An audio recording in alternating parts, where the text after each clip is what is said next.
The Steelers palindromatically 1-2-1. Is it possible for a Week 5 game to be a must-win for both teams, Mina? And if so, who is it mustier for? I think it's a must-win for both, but I think it's more urgent for the Steelers because watching that offense, I was struck by this is the end for Ben.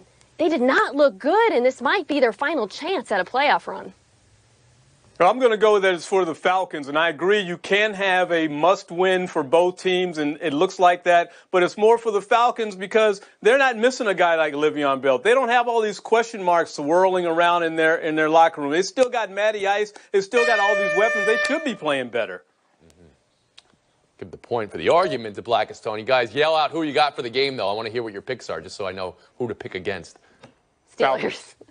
So, okay, you guys are split. Mina says Steelers, Blackistone says Falcons. We'll move on. McGregor Khabib, UFC 229. The hype, the hype. It's so hype. KB, will the fight match the hype?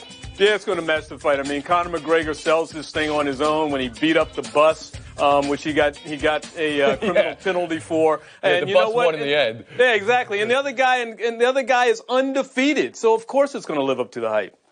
Yeah, the drama here is amazing. We know a lot about McGregor, less about Khabib. So know this. When he was 9 years old, he fought a bear. Look it up. It's on the internet. He actually fought a bear cub. Conor McGregor is in trouble. Oh, no, it's a bear cub.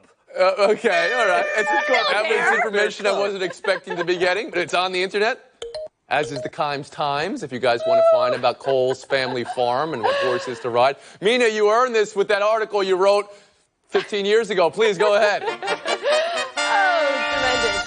So like the rest of the world in recent weeks, I have been introduced to the distinct voice of one Patrick Mahomes. I compared the sound of it to eating a fried pickle. Guys, that was a compliment. And I come here to say one thing. Let's not voice shame. Unique voices are special. As someone who has received some criticism for my own vocal fry in the past, I praise Pat Mahomes, and I look forward to hearing more of his froggy, shall we say, voice in the future.